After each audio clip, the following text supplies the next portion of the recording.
lalu mulai membuka resleting jaketnya secara perlahan. Yulfi sempat melirik jam tangannya yang sudah menunjukkan jam 2 dini hari, dan Bimo sudah berada di atas tubuhnya Yulfi sambil menciumnya dengan penuh nafsu. Begitu dia menoleh keluar tenda, tiba-tiba Yulfi melihat ada sosok laki-laki parubaya yang duduk tepat di samping Bimo yang lagi tidur. Sosok tersebut memakai baju hitam dengan matanya yang menonjol keluar, ditambah hidungnya yang hanya tinggal sebelah. Halo buat teman-teman yang udah subscribe ataupun yang belum subscribe Lentera Malam. Biar teman-teman selalu dapat notifikasi setiap kali Lentera Malam update video baru, teman-teman bisa nyalain loncengnya seperti video di tengah ini nih. Pilih all atau semua. Jadi jangan lupa nyalain lonceng ya.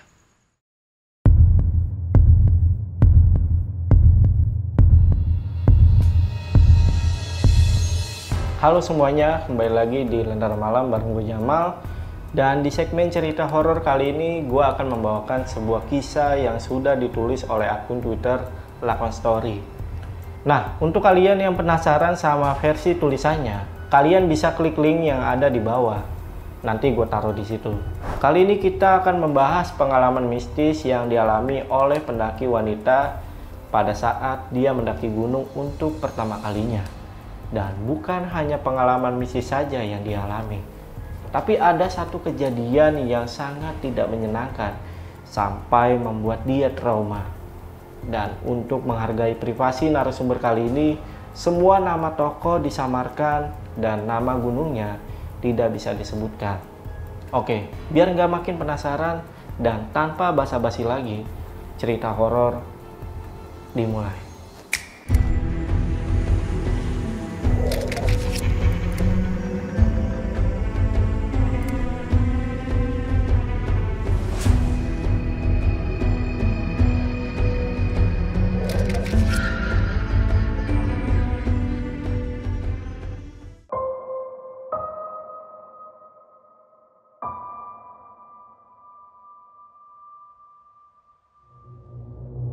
Kejadian ini dialami oleh narasumber bernama Yulfi.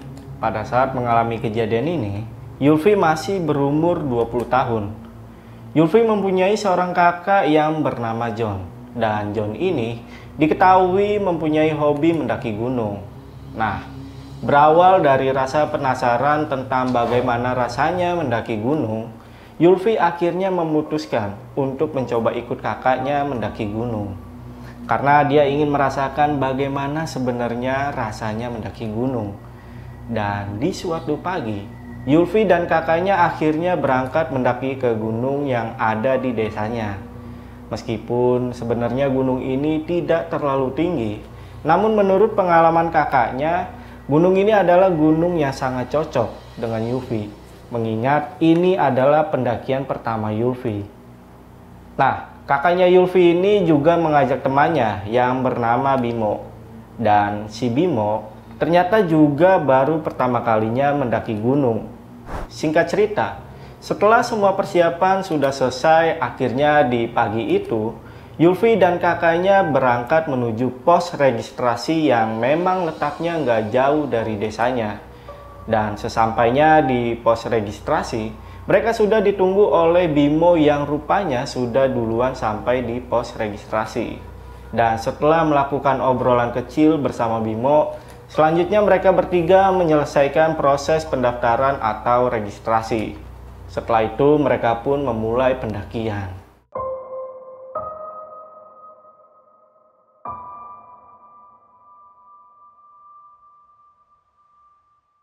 Sepanjang pendakian, mereka tidak mengalami hal-hal yang aneh.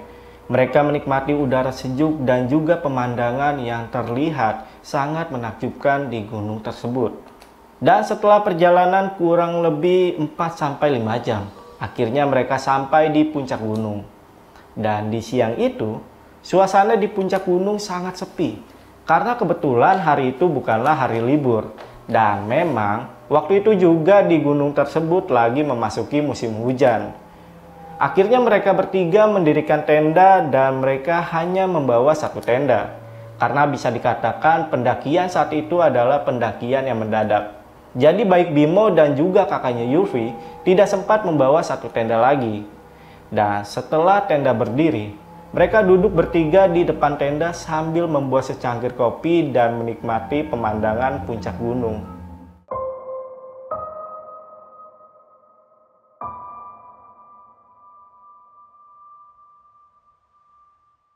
Singkat cerita, malam pun tiba. Malam itu hujan turun dengan sangat lebat. Dan karena tenda yang mereka gunakan bukan tenda yang mahal, sehingga air hujan sampai masuk ke dalam tenda mereka melalui celah-celah jahitan tenda, yang akhirnya membuat seluruh isi tenda menjadi basah. Kak, dingin banget. Jaketku basah. Ya dek, sabar ya. Ini kakak bikinin kamu minuman hangat. Karena mereka semua sudah merasa kedinginan, akhirnya Bimo berniat untuk membuat api unggun. Tapi dia dilarang sama John. Ya ampun, dingin banget. Kita bener nggak boleh bakar-bakar nih, John. Kan kayu banyak banget nih. Nggak boleh, Bim. Dulu memang boleh. Tapi sekarang udah nggak boleh.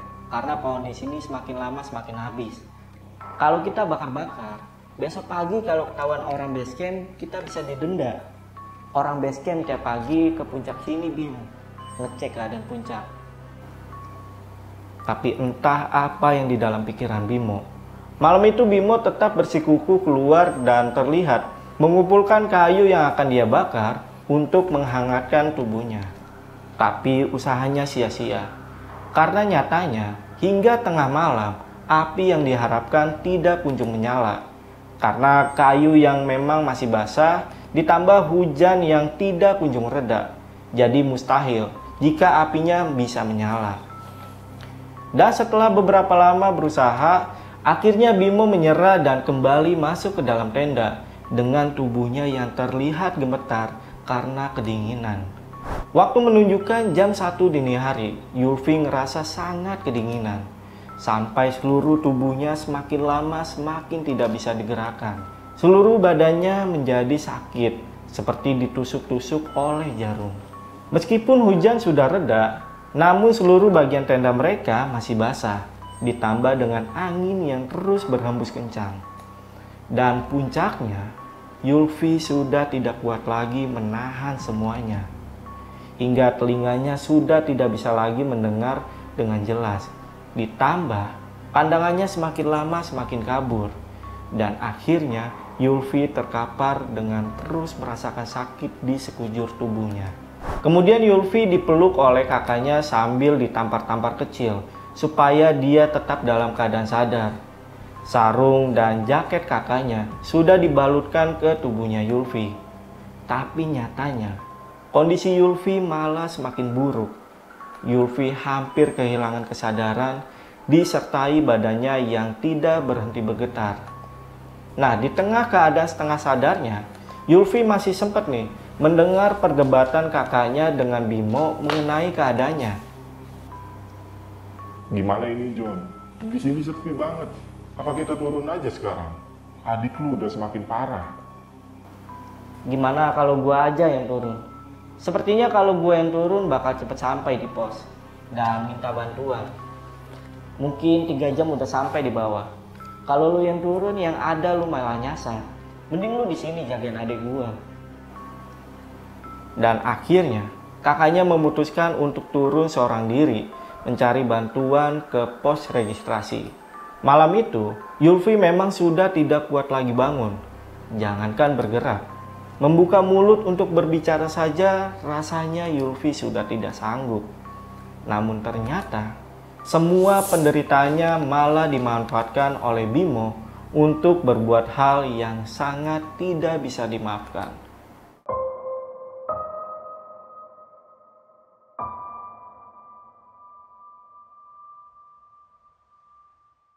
Ketika Yulfi di dalam tenda dengan Bimo, Yulfi merasa kalau Bimo semakin lama semakin mendekatinya.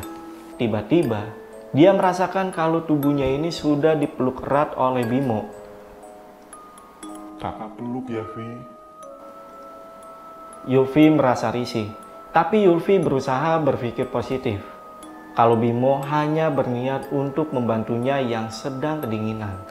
Tanpa bisa menjawab, Yulvi hanya bisa diam sambil terus meremas jaket yang membalut di tubuhnya. Tapi anehnya, semakin lama Yulvi merasakan bagian tangan Bimo masuk ke dalam tubuhnya. Merasakan hal itu, tentu saja Yulvi langsung berontak. Karena Yulvi sudah mulai curiga dengan Bimo. Tapi Yulvi tidak bisa berbuat apa-apa selain hanya bergerak sebisanya.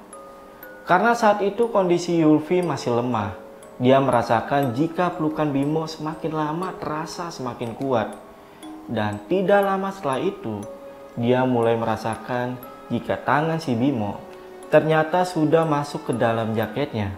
Lalu mulai membuka resleting jaketnya secara perlahan. Yulvi sempat melirik jam tangannya yang sudah menunjukkan jam 2 dini hari. Dan Bimo sudah berada di atas tubuhnya Yulvi sambil menciumnya dengan penuh nafsu. Yulvi benar-benar tidak bisa berbuat apa-apa lagi selain hanya bisa pasrah dengan apa yang sudah dilakukan Bimo kepadanya. Jangan Kak, jangan. Biar nggak kedinginan, Vi. Bimo kemudian memaksa melepas celana Yulvi yang masih terikat oleh ikat pinggang. Setelah celana Yulvi berhasil terbuka, Yulvi dengan sekuat tenaga mencoba melawan supaya dirinya tidak diperkosa. Meski mulutnya sudah tidak kuat untuk teriak karena dia kehabisan tenaga. Dan setelah tubuhnya tidak kuat lagi menahan tenaga Bimo, akhirnya Yulvi pasrah dan mulai tidak sadarkan diri dengan mata yang semakin lama semakin buram. Nah, saat matanya semakin berkunang-kunang, tiba-tiba Yulvi seperti melihat almarhum ayahnya yang terlihat duduk di sampingnya. Beliau terlihat tersenyum sambil menatap lembut ke arah Yulvi. Yulvi membalas senyum ayahnya dan mulai meneteskan air matanya. Tapi anehnya, Bimo yang sebelumnya sudah membuka seluruh baju Yulvi yang hanya tersisa celana dalamnya, seketika Bimo berhenti dan langsung berdiri keluar dari tenda. Nah, ternyata beberapa saat kemudian Yulvi mendengar suara kakaknya yang saat itu memanggil-manggil namanya. Mendengar hal itu, Yulvi dengan sekuat tenaganya mengambil bajunya yang sudah berserakan dan mencoba berteriak ke arah kakaknya. Kak, tolong. Dan benar saja, setelah beberapa lama kemudian Yulvi melihat kakaknya masuk ke dalam tenda sambil mengangkat tubuhnya untuk dibawa keluar tenda. Dan tahu-tahu sudah ada api unggun yang menyala terang dengan Bimo yang sudah terlihat duduk di samping api unggun. Singkat cerita, akhirnya tubuh Yulvi mulai terasa hangat karena api unggun yang menyala. Ditambah minuman hangat yang terus diminum sambil dipeluk oleh kakaknya, yang membuat Yulvi perlahan-lahan mulai membaik. Dan sekitar jam 3.30 dini hari, akhirnya Yulvi mulai bisa merasakan semua bagian tubuhnya yang sebelumnya sudah mati rasa. Kini bagian tubuhnya mulai berfungsi dengan normal, meskipun kepalanya masih terasa sakit. Nah, karena malam itu Yulvi merasa bukan waktu yang tepat untuk membicarakan kepada kakaknya tentang apa yang telah dilakukan Bimo kepadanya. Saat itu Yulvi masih diam dan berencana melaporkannya ketika dia sudah sampai di bawah nanti.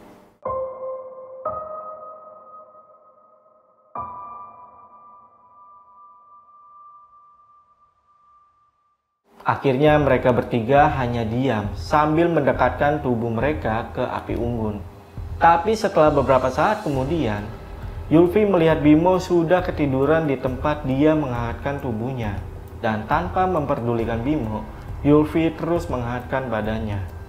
Nah, di sela-sela Yulvi masih menghangatkan tubuhnya, tiba-tiba pandangannya teralihkan dengan sosok anak muda yang sepertinya adalah pendaki lain yang ada di gunung ini. Sosok pendaki ini berpakaian seperti pendaki pada umumnya, lengkap dengan keril dan perlengkapan gunung lainnya. Namun anehnya, sosok pemuda tersebut sama sekali tidak bergerak dari tempatnya. Dia hanya diam dengan wajah yang tidak terlalu jelas. Melihat hal itu, Yulfi langsung mendekati kakaknya untuk segera memberitahu apa yang sudah dia lihat. Tapi anehnya, ketika Yulfi mau ngasih tahu ke kakaknya, tiba-tiba kakaknya menoleh ke arahnya sambil tersenyum, seolah memberi tanda jika sebenarnya dia melihat juga apa yang Yulfi lihat. Mengetahui hal itu, Yulfi kebingungan dan mulai meremas tangan kakaknya. Karena Yulfi menduga jika yang dia lihat adalah makhluk halus. Kak, ayo masuk tenda kak. Aku takut. Tapi kakaknya hanya diam saja. Kakaknya hanya memegang tangan Yulfi supaya Yulfi bisa lebih tenang. Dan gak cuma sampai di situ aja. Di saat Yulfi melihat kalau sosok pendaki ini tidak kunjung pergi, tiba-tiba dia mencium aroma yang sangat tidak sedap yang sepertinya berasal dari kakaknya. Tapi sayangnya, belum selesai Yulfi memastikan aroma tersebut, lagi-lagi pandangannya teralihkan dengan sosok kakek-kakek yang terlihat membawa seikat kayu dan berjalan membungkuk tepat tidak jauh dari tendanya. Sosok tersebut berjalan begitu saja tanpa menghiraukan keberadaan mereka bertiga. Dan yang paling membuat Yulfi terkejut, salah satu kaki dari sosok kakek tersebut terlihat hancur seperti habis kecelakaan. Darahnya berceceran mengikuti langkah sosok kakek ini yang berjalan secara perlahan. Kak, itu siapa kak? Ayo masuk kak. Yulfi takut kak. Tanpa menjawab perkataannya, kali ini kakaknya menarik tangan Yulfi lalu masuk ke dalam tenda. Mereka tidak memperdulikan keadaan Bimo yang saat itu sudah tertidur pulas di luar tenda. Dan gak lama setelah itu, akhirnya mereka tidur.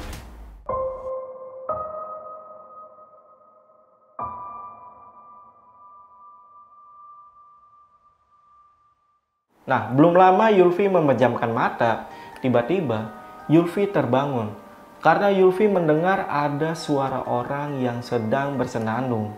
Suara tersebut terdengar lirih di sela-sela suara jangkrik yang semakin lama terdengar sangat jelas. Mendengar hal itu, Yulfi langsung bangun untuk memastikan sumber suaranya yang dia dengar. Begitu dia menoleh keluar tenda, tiba-tiba Yulfi melihat ada sosok laki-laki parubaya yang duduk tepat di samping Bimo yang lagi tidur. Sosok tersebut memakai baju hitam dengan matanya yang menonjol keluar, ditambah hidungnya yang hanya tinggal sebelah. Dari situ, Yulfi langsung menutup pintu tendanya dengan jantung yang sudah berdegup kencang. Dan dia langsung tidur di samping kakaknya sambil membaca semua doa-doa sebisanya. Mungkin karena badannya yang sudah kelelahan, akhirnya Yulfi bisa tidur. Singkat cerita, sekitar jam 7 pagi Yulfi kembali terbangun dengan suara kakaknya yang membangunkannya dengan nada yang terburu-buru. Vi, ayo bangun. Ada apa? Yulfi kebingungan, karena saat itu dia juga melihat ada beberapa orang selain kakaknya yang memakai baju oranye. Alhamdulillah kalau kamu nggak kenapa-napa. Maaf, kakak lama ya, Dek. Maksudnya? Kamu kemarin hampir hipotermia, Vi. Ini kakak bawa orang dari bawah untuk evakuasi kamu.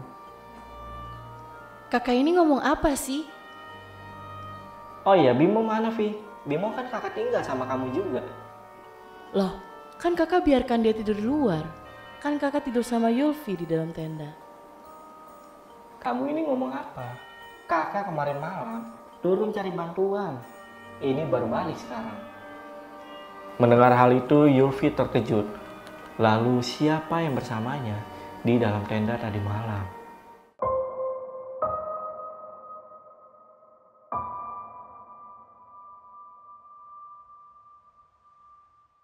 Yulfi langsung mengemasi barang-barangnya tanpa memperdulikan keadaan Bimo. Bimo mana? Gak tahu kak, Yulfi mau turun duluan aja.